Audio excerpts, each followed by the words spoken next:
Ang tanong sa atin ni Sir Edward Lorenzo is, effective ba ang minamasahe muna ang isang babae bago ang lahat? Ayan. So, yan ang ating topic for today's video. Interesado kang malaman kung ano ang aking sagot? Please keep on watching. Pero bago yan, kung bago ka pa lang sa aking channel, please consider to like this video and subscribe my channel.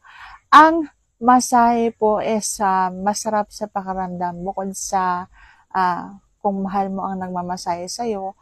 Siyempre, nakakadagdag yon ng init na nararamdaman ng isang babae kung ang pagmasahe mo is yung masahe na masarap lang sa pakiramdam, yung nagpapainit, katulad ng halimbawa may konting pa-chancing, tulad ng halimbawa yung iyong mga kamay is pumupunta dun sa may gilid ng kanyang dalawang bundok, and then sa kanyang bewang, yung mga ganong pagmassage, and then sa ilalim ng kanyang puwet.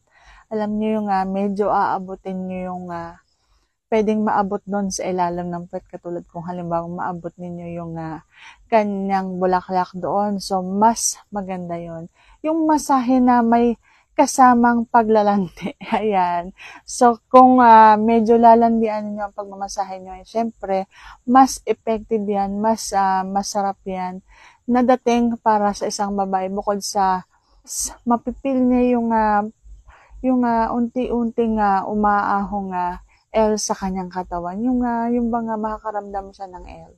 Ayan. Kung yan ang gagawin mo, kung balak mong masahihin ang iyong partner, siguraduhin mo lang na natatarget mo yung mga nakakakiliti, and medyo bubugahan mo rin ng hininga mo yung kanyang batok, yung kanyang likod, yung mainit mong hininga, and then konting lapat ng kiss, and then masahe ulit.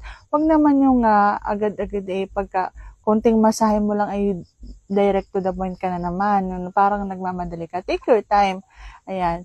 Doon mo kasi unti-unting mapapabangon yung L na nararamdaman ng isang babae kung ikaw ay hindi nagmamadali. At yan lang ang aking masasagot for today's video. Sana nagustuhan mo aking sagot. And if you like this video, please consider to like this video and subscribe my channel. Thank you for watching. See you on my next vlog.